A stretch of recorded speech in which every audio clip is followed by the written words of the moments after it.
Les ténèbres est comme un habit qu'une personne, il apporte sur lui. Alléluia. Et voilà pourquoi la Bible dit ceci. Jésus est la lumière du monde. Il est la lumière du monde et les ténèbres aussi. Les ténèbres aussi remplissent la terre. Alléluia. Et cette ténèbres, bien-aimés, on les trouve sur différents domaines de la vie. Malheureusement aujourd'hui, nous vivons dans un temps où beaucoup de gens manquent la révélation de comprendre l'importance de la lumière de Christ dans leur vie. Beaucoup de gens continuent à vivre dans l'ignorance. Écoutez bien, la Bible dit ceci, la Bible dit ceci, Dieu a dit, sans moi, vous ne pouvez rien faire. Sans moi, vous ne pouvez rien faire. Cela veut dire, Dieu, il se met au top des tops de sa force.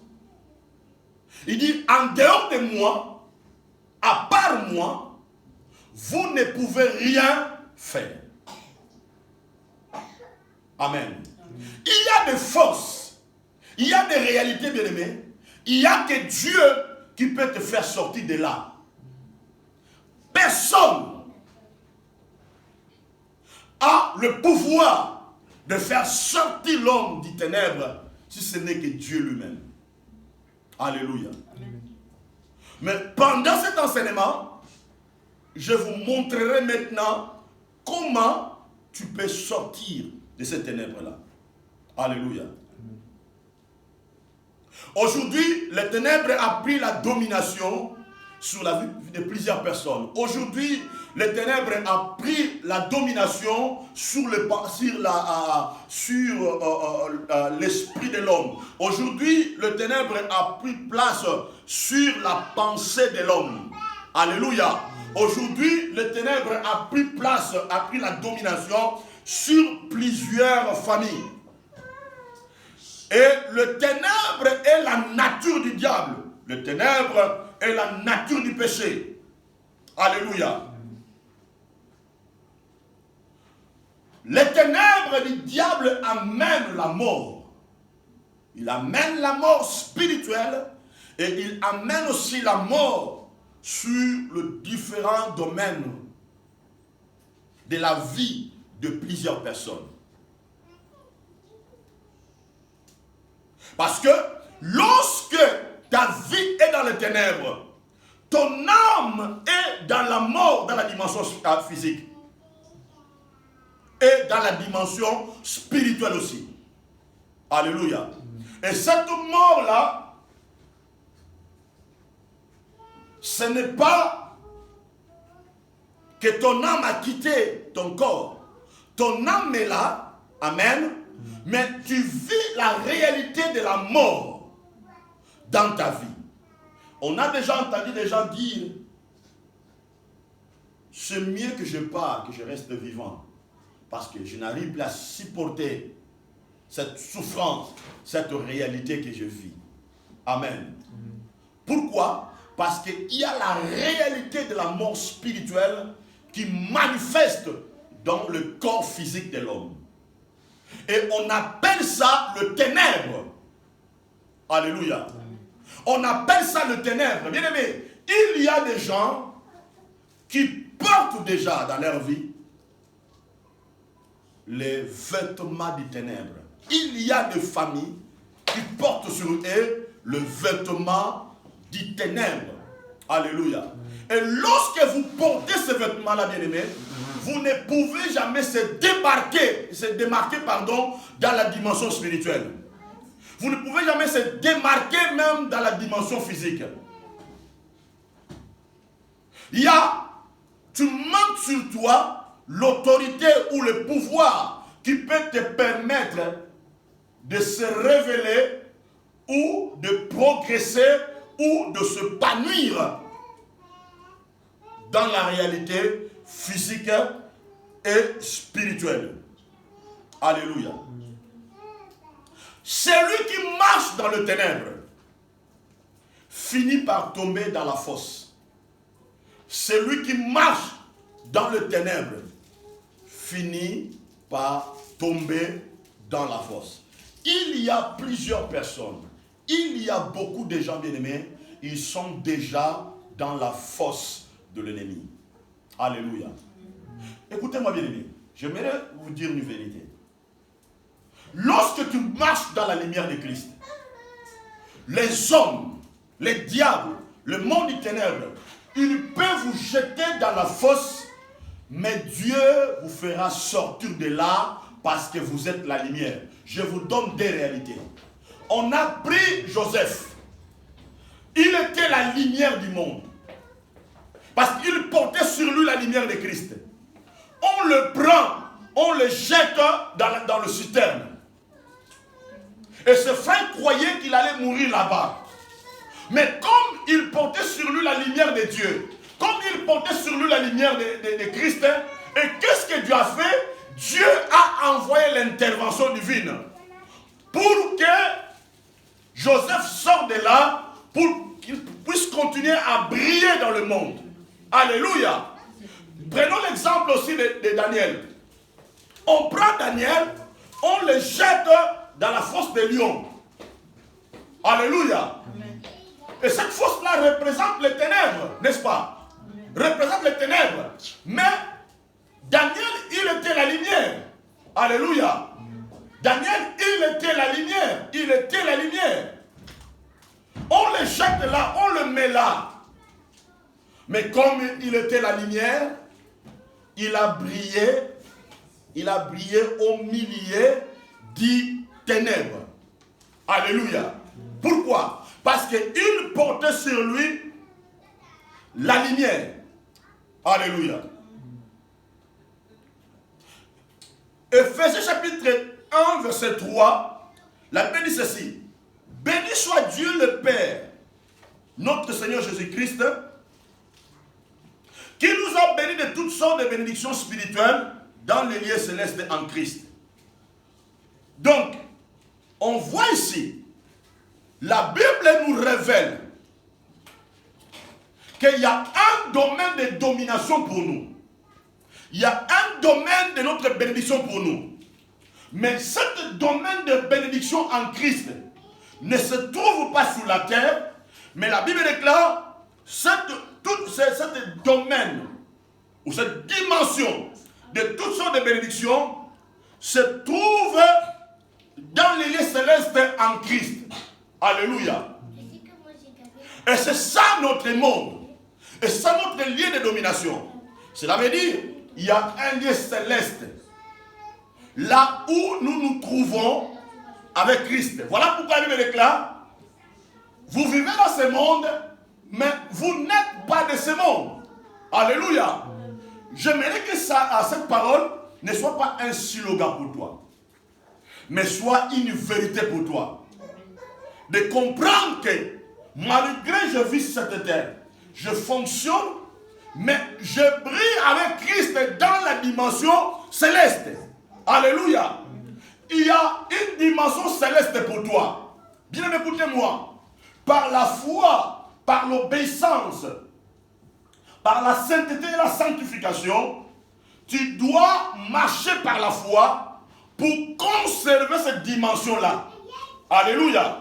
Pour conserver cette dimension-là. Cela veut dire la position que Dieu nous a donnée dans les lieux célestes avec Christ, tu dois les garder et vivre cette dimension malgré que tu es encore sur la terre. Alléluia. Il y a un lieu céleste pour nous. Alléluia. Ephésiens chapitre 2, verset 6. La Bible déclare, il nous a ressuscités ensemble et il nous a fait asseoir ensemble dans les lieux célestes en Jésus-Christ. Mais écoutez-moi, écoutez très bien ici. Écoutez très bien. La Bible déclare, il nous a ressuscités ensemble. Il nous a ressuscités ensemble. Il nous a fait asseoir ensemble. Il y a regardez là un peu l'accent que le Saint-Esprit met ici. Il a dit, il nous a ressuscités ensemble. Il nous a fait asseoir ensemble.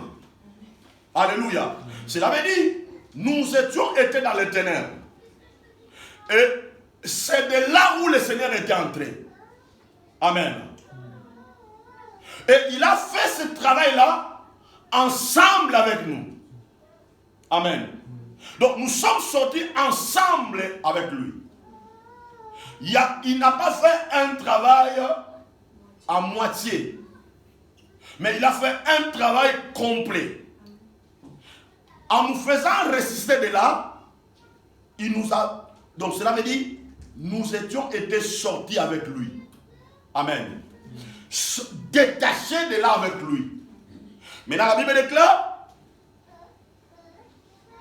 il nous a fait asseoir ensemble dans les lieux célestes en Jésus-Christ. Alléluia. Donc nous avions quitté les ténèbres ensemble avec lui et nous sommes assis avec lui ensemble aussi. Alléluia. Cela veut dire, nous devons avoir la capacité, comme je vous l'ai dit tout à l'heure, de continuer à marcher dans l'obéissance pour ne pas nous détacher avec la lumière de Christ, avec lui. Parce qu'en s'attachant avec lui, tu es en train de conserver ta bénédiction, ta position de domination, de conserver ta lumière. Alléluia.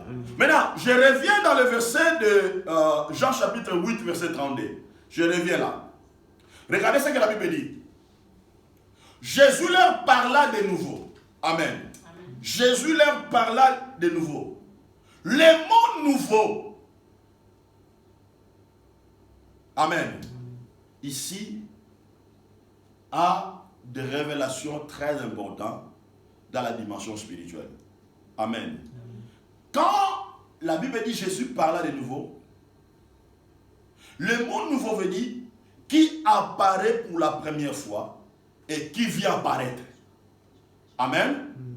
Qui apparaît pour la première fois, mais qui vient apparaître. Et c'est ça le mot nouveau ou de nouveau.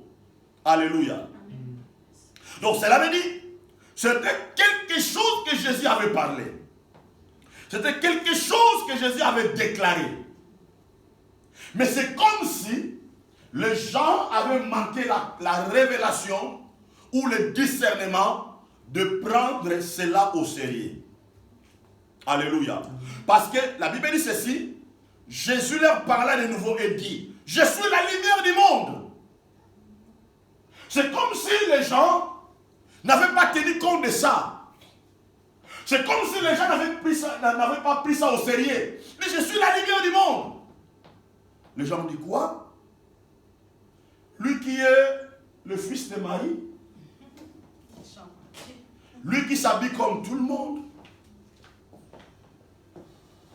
lui qui vit dans la maison de Joseph, même ses amis disent, il dit qu'il est la lumière du monde. Amen. Or, le même prophète Ésaïe, qui avait prophétisé, qui avait dit, voici les ténèbres couvrent la terre, l'obscurité le peuple, c'est lui qui avait prophétisé sur l'arrivée de Jésus-Christ comme Seigneur et Sauveur. Alléluia. Parce que les ténèbres avaient rempli la terre, la vie, le peuple. Or, Jésus était venu pour sauver le peuple, pour délivrer les nations, pour libérer le monde, pour introduire la lumière de Dieu là où les ténèbres avaient rempli le monde. Et Jésus dit, je suis la lumière du monde. Les gens n'ont pas pris ça en compte. Les gens n'avaient pas pris ça au sérieux. Bien aimé, écoutez-moi. Il y a la réalité spirituelle qui existe. Je dois vous dire, je dois vous révéler quelque chose. En 2000, je prêchais à Bruxelles, je ne donnerai pas le nom de l'église. Je prêchais à Bruxelles. Il y avait une sœur burundaise. Elle était dans la salle. pendant que je prêchais. Et ce jour-là, je vis la puissance de la parole. Je vis les gens qui avaient des diplômes de doctorat, de la médecine. Ce jour-là, être touchés par le message. Je vis les gens plus intelligents, plairer, les gens qui gagnaient des salaires colossaux, plairer par le message. Je vis ces jours-là les gens, il y a une sœur qui m'a dit, gloire à Dieu aujourd'hui, elle est déjà, je peux le confirmer, elle est déjà au paradis. Et cette sœur-là, elle m'a dit, pasteur, si aujourd'hui je serai au ciel, c'est grâce à ce message. Je donne ma vie à Dieu. Et quelques années après, cette sœur, elle était partie. Et il y avait une sœur qui était dans la salle, elle avait des problèmes, elle avait des situations. Elle ne savait pas se déplacer pour aller au Burundi, pour aller arranger la situation. Elle n'avait pas l'argent. Mais cette situation, ça demandait sa présence. Et pendant que je prêchais, il y avait des réalités familiales. J'ai dit, Dieu est capable de mettre la lumière dans ta famille. Dieu est capable de produire la lumière de Dieu dans ta famille. Et Dieu est capable de résoudre ta situation. Nous sommes partis, les cultes finis, tout le monde est rentré dans la maison. La sœur là, elle arrive maintenant dans son lit. Elle dort. Ici en Belgique. Elle dort. La nuit, son corps est parti au Burundi. Pendant la nuit, elle sort de son corps, elle part maintenant à Burundi. Donc les anges sont venus le prendre. On prend son âme, on prend son esprit et on l'amène au Burundi. Maintenant, là-bas au Burundi, sa famille a vu sa présence. Sa famille lui a vu physiquement arriver. Et la sœur au Burundi, elle a résolu tous les problèmes qu'elle avait besoin de résoudre. Tous les problèmes. Donc Dieu a donné la solution à tous ces problèmes. Maintenant, la nuit, le matin, elle se réveille. On lui appelle à partir du Burundi. Mais toi, tu étais aussi au Burundi. Mais comment on te voit plus? Parce que tous les problèmes qui étaient ici, tu as résolu ça. Et maintenant, tu es disparu. Et je dis, moi, il dit, toi, tu étais au Burundi. Tu étais habillé comme ça, comme ça, comme ça. Ce sont ses propres habits qui étaient dans sa garde-robe. Et Dieu a donné la solution. Et le lendemain, moi, je suis arrivé un peu en retard. Je crois qu'on est arrivé en retard. La sœur, avant cela, elle a commencé à témoigner. Et moi, j'étais arrivé, tu vois déjà, le témoignage était déjà vers son terme. Et c'était mon défunt grand frère, Sebalino. Et à la fin, c'est lui qui m'a expliqué. Qui m'a dit, Moussa Gold, tu ne sais pas ce qui s'est passé ici? La prédication que tu as prêchée hier, ça a provoqué de miracles. Regarde, et c'est celle-là, elle est venue me voir à la fin, elle souriait parce que elle en Belgique. Mais Dieu l'a fait déplacer pour aller résoudre le problème au Burundi. Sans passeport, sans billet, mais Dieu l'a amené là, elle a résolu tous les problèmes. Et là directement, je vis le miracle de diacre Philippe que Dieu lui avait déplacé pour aller résoudre les problèmes de l'Unique éthiopienne. Donc cela veut dire qu'il y a des réalités spirituelles qui existent, bien aimés. Il y a des réalités spirituelles qui existent. Et Dieu est capable de t'amener dans sa lumière. Et il y a aussi des réalités du monde du ténèbre qui existent. Et je vous avais dit le dimanche passé, il y a un lieu céleste pour Dieu et il y a aussi un lieu céleste pour les diables. Alléluia. Si tu ne sais pas te positionner et marcher dans la lumière de Christ bien-aimé, tu peux être retenu dans ce domaine-là du monde céleste et du diable. Et si Dieu nous parle comme ça, il nous parle encore de nouveau, c'est pour nous éclairer, de comprendre que la terre est remplie de ténèbres. Il y a des réalités bien aimées qui existent. Nous, on a vécu des choses. Lorsqu'on était en Afrique, on vivait dans un quartier là où la sorcellerie était forte. Bien aimé, écoutez-moi. On dormait la nuit.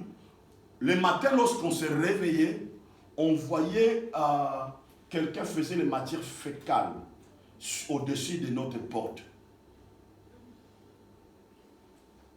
Vous comprenez? Des réalités spirituelles. On se réveille le matin comme ça, on voyait comme si on a fait des incantations dans la parcelle. Et une fois, je me souviens, il y avait un évangéliste qui avait fait les campagnes d'évangélisation et Dieu a révélé que vous voyez cet arbre-là que vous voyez là, en dessous de cet arbre-là, il y a le marmite. Et donc, sous cet arbre-là, il y a des cadenas où on a lié des noms de tous les gens qui sont dans ce quartier. On voit ça comme blague. Quand Dieu révèle quelque chose, Dieu ne ment jamais. Bien aimé, on a tous les vieux du quartier sont venus, ils ont cassé l'arbre, ils ont allé jusqu'en bas, ils ont trouvé le marmite. Avec des cadenas, avec les noms des gens liés, bloqués là-bas à l'intérieur. Il y a le ténèbre qui couvre la terre, bien-aimé. Et la majorité de ces personnes-là ne progressaient jamais, n'avançaient jamais, parce que leur vie était bloquée quelque part. Voilà pourquoi Jésus dit, je suis la lumière du monde. Celui qui me suit, il dit bien, celui qui me suit ne marchera pas dans les ténèbres. Celui qui me suit ne marchera. Cela veut dire, il te met dans la position personnelle. Vous comprenez? Il te met dans la position personnelle. Cela veut dire, sans lui, tu continueras à marcher dans les ténèbres. Mais si tu le suis, tu ne continueras pas à marcher dans les ténèbres. Alléluia.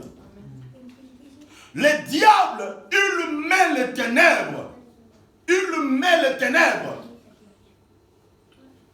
dans l'esprit des gens. Il peut amener dans ta tête ce qu'on appelle l'esprit de l'incompréhension. Amen. Vous voyez, il y a certaines personnes bien aimées qui amènent des disputes se disputent. Même là où il n'y a rien. Ce sont les ténèbres du diable. Ce sont les ténèbres, bien aimés. Il y a des gens qui vivent que tu ne peux pas me donner conseil. Donc, tous les conseils que tu peux lui prodiguer là, c'est mauvais. Ce sont les ténèbres qui remplissent la vie des gens. Il y a des gens bien aimés. Tu peux lui donner des biens, de l'argent. Tu peux lui donner un trésor. Mais ce n'est pas qu'il a des trésors sur lui. Il méprise ça. Parce que le ténèbre remplit la vie de la personne. Plusieurs personnes qu'on voit aujourd'hui, bien aimés, leur vie est dans les ténèbres. Il y a des gens qui ne tournent que là. Ils ne savent pas que le temps est en train d'avancer. Amen. Ils ne savent pas que le temps est en train de tourner. Vous allez voir des gens avec des réflexions inutiles. Amen. Il vous dit des choses parfois qui ne sont pas fondées. Pourquoi? Parce que la personne là, il porte sur lui les habillements du ténèbre. Écoutez bien aimé. Si vous voulez voir quelqu'un qui vit dans les ténèbres, vous le verrez par son comportement. Et si vous voulez aussi voir quelqu'un qui ne veut pas changer, vous le verrez par son comportement. Quelqu'un qui ne veut jamais changer, tu vas le, bien aimé, tu vas l'identifier, tu vas le découvrir par son comportement. Il peut te donner les arguments qui n'encadrent pas. Tu dis quelque chose qui est comme ça. Mais à cause qu'il est habillé par les ténèbres. Bien aimé, il y a des gens qui sont bien habillés avec les ténèbres du diable. Hein? Bien habillés. Amen. Ils sont vraiment bien habillés là, avec les vêtements des ténèbres. Bien habillés, bien habillés. Moi, parfois, je regarde les gens, tout ça. Ils disent, ah, moi, je suis beau, je suis belle, tout ça. Mais tu es habillé. Il y a aussi des gens qui portent, ils se maquillent vraiment bien avec les make-up là. Mais sur le make, c'est l'habillement des ténèbres. C'est l'habillement des ténèbres. Parce qu'ils sont dans la... Il y a un couvercle des ténèbres sur leur vie. Et ces réalités-là, bien aimé, existent. Voilà pourquoi Jésus a dit, je suis la lumière du monde. Je suis la lumière du monde. Et le prophète Isaïe dit, voici les ténèbres couvrent la terre, l'obscurité, le peuple. Mais sur toi, l'Éternel s'élève. Pourquoi Dieu s'élève? Pourquoi? Posons la question. Il y a les ténèbres qui couvrent la terre, l'obscurité, le peuple. Mais il a dit, sur toi, Dieu s'élève. Est-ce que Dieu apprécie les ténèbres? Non. Pourquoi Dieu s'élève? Parce que Dieu, il veut te faire sortir de là. Il veut te donner le salaire, la délivrance. Parce que les ténèbres n'est pas bon pour toi. Les ténèbres n'est pas bon. Et voilà pourquoi Dieu, il s'élève pour te faire sortir de là, pour te sauver, pour te libérer. Sur toi, la gloire apparaît. La gloire apparaît. Cela veut dire quelque chose qui n'était pas là. Quelque chose qui était absent. Mais la gloire apparaît pour transformer ta vie, pour changer ta vie. Il n'y a que la gloire de Dieu, il n'y a que la lumière de Christ, bien-aimé, qui peut amener la transformation. Alléluia.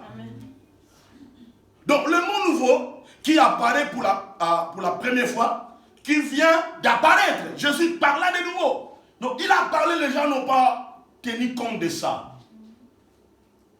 Et voilà pourquoi il a parlé encore. Pour la deuxième fois. Amen. Amen. Donc cela veut dire, je suis rendu compte, j'ai parlé pour la première fois, mais je dois encore parler. Parce que c'est comme si ce peuple n'ont pas compris ce que je viens de leur dire. Dit, je suis la lumière du monde.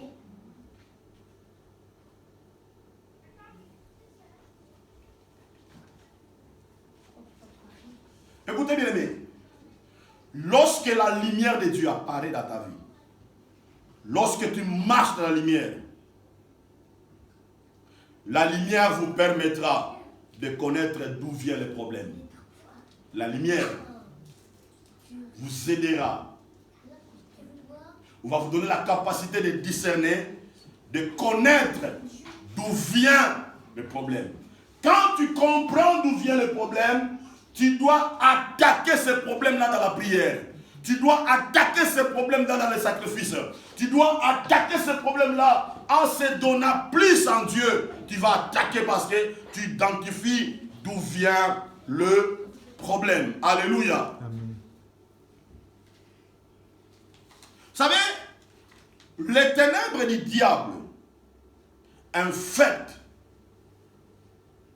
la compréhension des gens sur le royaume de Dieu ou sur les choses de Dieu. Alléluia.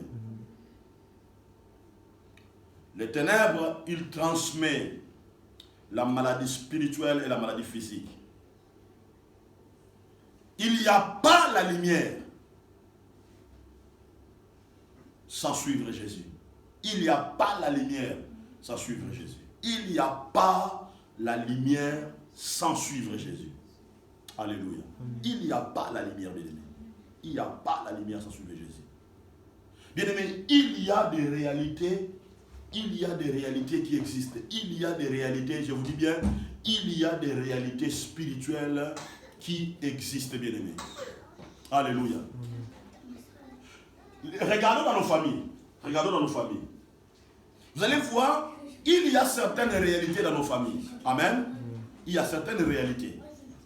Et toi-même, tu sais que dans ma famille, il y a telle réalité. Maintenant, lorsque Dieu te sauve, il te délivre, tu dois faire un effort. Amen. Tu dois faire un effort de garder la position que Dieu t'a donnée. Parce que si tu perds cette position, ou si tu perds la lumière de Christ, tu te retrouveras encore dans la réalité de ta famille. Vous comprenez? Amen. Il y a des environnements qui peuvent être favorables et non favorables pour toi. Alléluia. Je pense que nous tous, on suit des informations, on suit des émissions, tout ça. Pourquoi on appelle des quartiers favorables et des quartiers non favorables? Souvent, même en France, il y a des débats, beaucoup de débats sur ça. Les gens qui sont dans les quartiers, ils se disent, en France, quand quelqu'un en Afrique, il ne se rend pas compte qu'il y a des quartiers favorables et non favorables. Vous comprenez? Maintenant, c'est en Europe. Et ça crée des débats aujourd'hui. On dit que beaucoup de gens n'arrivent pas à évoluer. Il y a tant de conséquences dans la vie des gens qui vivent dans les quartiers défavorables, n'est-ce pas? Il y a aussi des choses comme ça dans la réalité spirituelle. Tu peux être dans l'environnement, bien-aimé, qui n'est pas favorable pour toi. Et cet environnement, ça peut t'empêcher à progresser. Ça peut t'empêcher à avancer. Alléluia. Mais si tu as la lumière de Christ, tu comprendras ça. C'est pour cela, bien-aimé, quelqu'un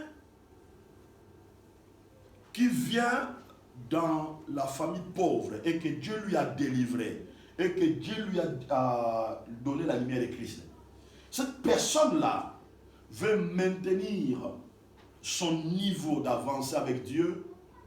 Bien-aimé, tu dois comprendre certains principes qui peuvent activer en toi des richesses et des bénédictions. C'est pour cela, moi j'ai compris ça. J'ai compris ça, bien-aimé.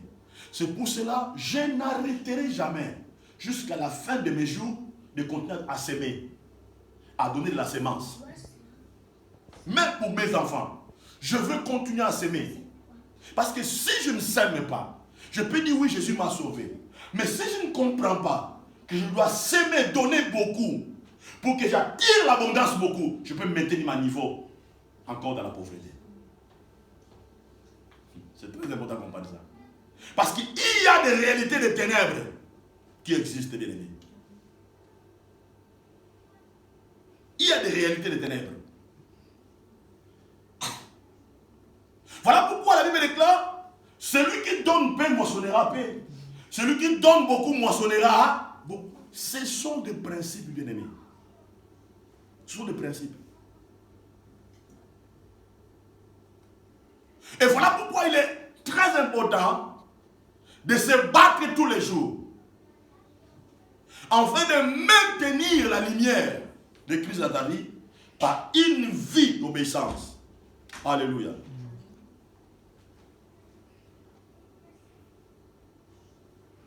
Jésus dit, celui qui me suit ne marchera pas dans les ténèbres, mais il aura. Ça veut dire quelque chose que tu n'avais pas, on va te le donner. Vous comprenez? Il aura la lumière. Ça veut dire quelque chose que tu n'avais pas, quelque chose que tu ne possédais pas. Quand tu marches avec le Christ, et tu auras cette lumière-là. C'est comme, on va te donner ça comme une identité. On va te le transférer. On va t'habiller avec la lumière de Christ. Alléluia. Cela veut dire qu'il est important d'être tous les jours derrière la lumière de Christ.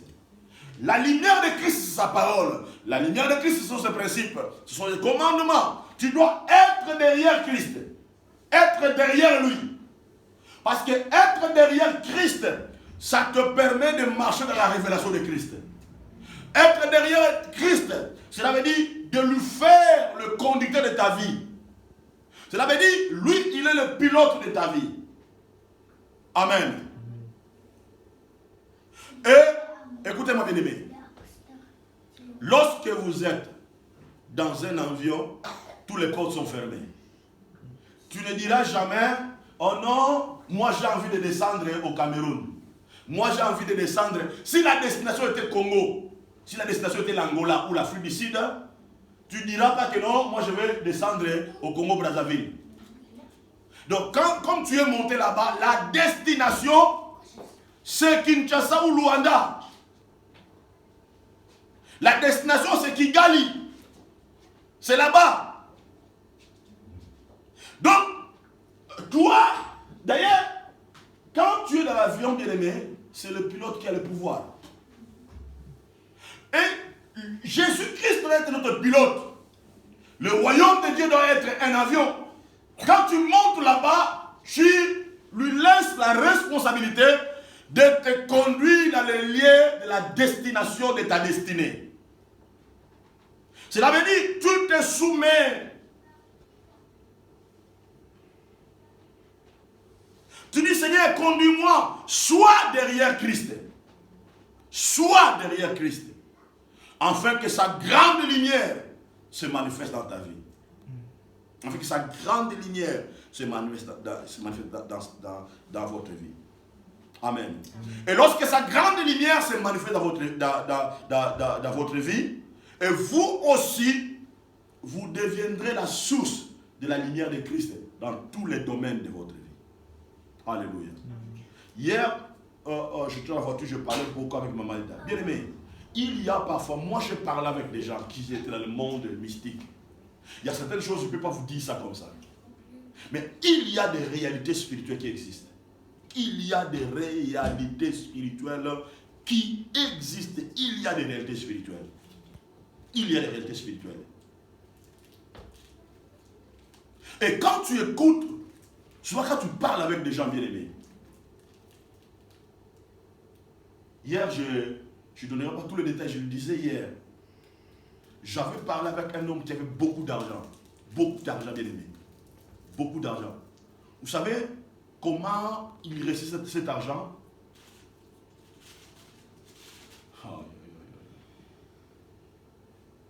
Condition, c'est de trouver que des femmes mariées.